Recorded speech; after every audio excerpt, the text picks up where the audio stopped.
लालची चाट वाला। जनकपुर नाम के गांव में रमेश नाम का एक आदमी चना चाट बेचा करता था। उसके यहाँ काम करने के लिए एक भोला नाम का नौकर था। रमेश अपने ठेले पर चना चाट बनाकर सुबह से लेकर शाम तक बेचा करता था।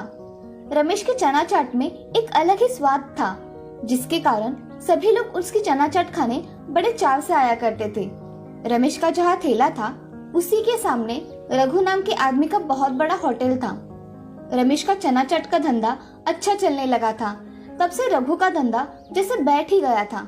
एक दिन रघु अपने नौकर शिवा से, अरे शिवा, ये रमेश चना चाट बड़ा ही फेमस हो रहा है। इसकी वजह से हमारा धंधा ही नहीं हो रहा। हाँ मालिक, आप सही कह रहे हो। उस रमेश की वजह से हमारे होटल में कोई नहीं आता। हमारे सारे ग्राहक उसी के पीछे खींचे चले जाते हैं। शिवा सुनो, उसके चना चाट की क्या खासियत है, ये जरा पता करके आओ। तभी शिवा रमेश के ठेले पर चला जाता है और शिवा रमेश से कहता है, रमेश भाई, मुझे एक प्लेट चना चाट देना जरा। हाँ, अभी देता हूँ। ऐसा कहकर रमेश चना चाट बनाने लगता है। तभी शिवा ध्यान से देखता है कि रमेश कैसे चना चाट बना रहा है। रमेश चने पर कुछ मसाले डालता है। उन मसालों की खुशबू बहुत अच्छी आती है। वो खुशबू सुन शिवा रमेश से, अरे रमेश भाई, इन मसालों में क्या मिलाया है? बहुत अच्छी खुशबू आ रही है तुम्हारे मसालों की। शिवा, वो हमारा सीक्रेट चना मसाला है, इसलिए इतनी खुशबू आ रही है उसकी। ये सीक्रेट मसाला कैसे बनाते हैं भाई? अरे शिवा, वो हमारे पुरखों से चला आ रहा है। वो हम किसी को नहीं बताते। इससे चना चाट का स्वाद बढ़ता है। ठीक है, मत बताओ भाई। ये लो शिवा, तुम्हारी चना चाट। रमेश भाई, ये लो तुम्हारे चाट के पैसे। ऐसा कहकर शिवा चना चाट के पैसे देकर तुरंत अपने मालिक के पास चला जाता है और उसे सारी बात बता देता है। तभी रघु मन ही मन कुछ सोचकर शिवा से कहता है, शिवा, तुम्हें मेरा एक काम करना होगा। रमेश के पास एक आदमी है जिसका नाम है भोला। वो उसका नौकर है। उसे शाम को यहाँ लेकर आओ। बाद में उससे मसाला कैसे बनाते हैं ये निकलवाता हूँ। अभी जाता हूँ भैया। शिवा भोला के पास चला जाता है और उससे कहता है, भोला, रघु भैया को तुमसे कुछ काम है। जरा शाम को घर जाते समय मिलते हुए जाना। जी, क्या काम है शिवा भैया? रघु भैया मुझसे क्यों मिलना चाहते हैं? तुम्हें मिलने के बाद पता चल जाएगा। ठीक है। ऐसा कहकर शिवा वहाँ से चला जाता है। तभी शिवा होटल आकर सारी बात रघु को बताता है। रघु उसकी बात सुनकर बहुत खुश हो जाता है और शाम होने का इंतजार करता है। शाम होने पर भोला उन्हें मिलने के लिए उनके होटल में चला जाता है। भोला जब होटल में आता है, तभी शिवा भोला से, आओ भोला, यहाँ बैठो। जी, क्या काम है शिवा भैया? रघु भैया मुझसे क्यों मिलना चाहते हैं? तभी रघु अंदर से बाहर आ जाता है और भोला से, अरे कैसे हो भोला? हम ठीक है भैया। आपने मुझे बुलाया? कुछ काम था क्या मुझसे? हाँ भोला, मुझे तुमसे कुछ पूछना था। हाँ भैया, आप पूछिए, क्या पूछना है आपको? तभी रघु उसके हाथ में पैसों का बंडल रख देता है और उससे पूछता है, भोला, ये पैसे तुम्हारे लिए। अब मुझे ये बताओ, रमेश चाट में जो मसाला इस्तेमाल करता है, वो मसाला कैसे बनाते हैं? अरे भैया, मुझे ठीक से याद नहीं आ रहा। याद करके बताओ, तुम्हें याद आ जाएगा। भोला रघु की बातें सुन मन ही मन सोचने लगता है, ये रघु भैया सिर्फ चना चाट मसाला बताने के इतने पैसे दे रहा है। अगर मैंने कहा कि मुझे नहीं पता, तो ये सारे पैसे ले लेंगे। इससे अच्छा इसे कुछ भी बताकर अपना काम करवा लेता हूँ। उसे सोच में डूबा देख रघु भोला को आवाज देता है, भोला, कहाँ गहरे सोच में डूब गए?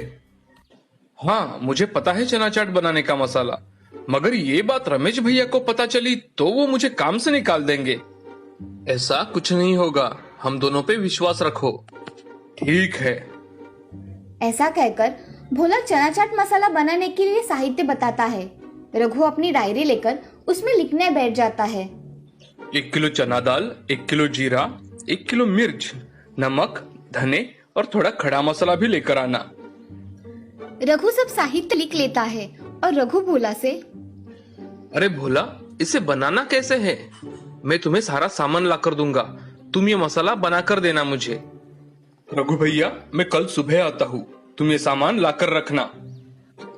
ठीक है। अब भोला पैसे लेकर घर चला जाता है और अगले दिन रघु की दुकान पर जल्दी आ जाता है। रघु उसका इंतजार ही कर रहा था। आओ भोला, जल्दी मसाला बनाते हैं। हाँ चलिए।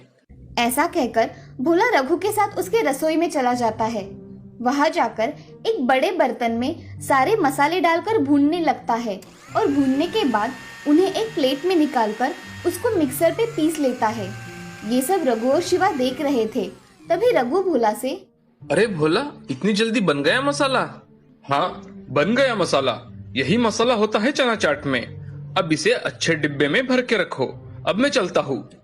ऐसा कहकर भोला वहां से चला जाता है। बाहर आकर भोला खुद से, हे भगवान, मैंने तो उनको कौन सा मसाला बना कर दिया, क्या पता। चलो, मैं अपने काम पर चला जाता हूँ। ऐसा कहकर भोला ठेले पर काम करने के लिए चला जाता है। इधर रघु और शिवा बहुत खुश होते हैं कि उनको वो सीक्रेट मसाला मिल गया। अब अगले दिन रघु अपना ठेला ठीक रमेश के ठेले के सामने लगा देता है। वो देख रमेश थोड़ा चौंक जाता है, मगर फिर से अपना काम करने में व्यस्त हो जाता है। अब रघु और शिवा ठेले पर खड़े होकर ग्राहकों से, अरे भाइयों, आओ आओ, हमारे हाथ का स्वादिष्ट चना मसाला खाओ। एक बार खाया तो खाते ही रह जाओगे। शिवा की बातें सुन कुछ लोग उसके ठेले पर चले जाते हैं। शिवा उनको चना चाट बनाकर देता है। चना चाट को खाते ही लोग थू थू करने लगते हैं। उसका कुछ अलग ही स्वाद था। एक आदमी रघु से, अरे रघु, क्या मिलाया है इस चना चाट में? बहुत कड़वा है भाई। ऐसा कभी होता है क्या चना चाट? अरे नहीं भाई, दूसरा लेकर देखो, ये स्वादिष्ट है। मुझे नहीं खाना तुम्हारा ये खराब चना चाट, तुम ही खाओ।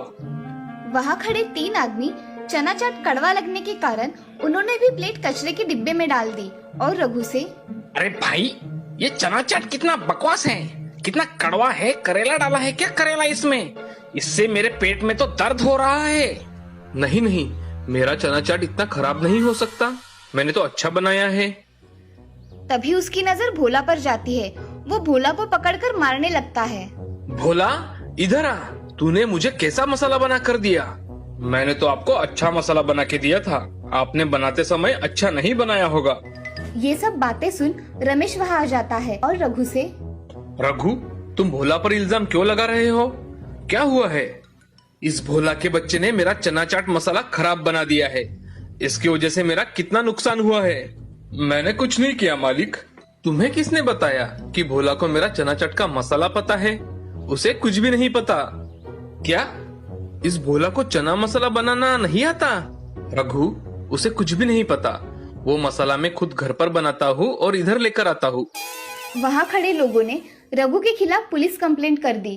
तभी वहाँ पुलिस आते हैं। पुलिस को देख रघु, क्या हुआ इंस्पेक्टर साहब, आप यहाँ? मेरे पास तुम्हारे खिलाफ पुलिस कंप्लेंट है। तुम्हारे चना चाट की वजह से लोगों के पेट खराब हुए हैं।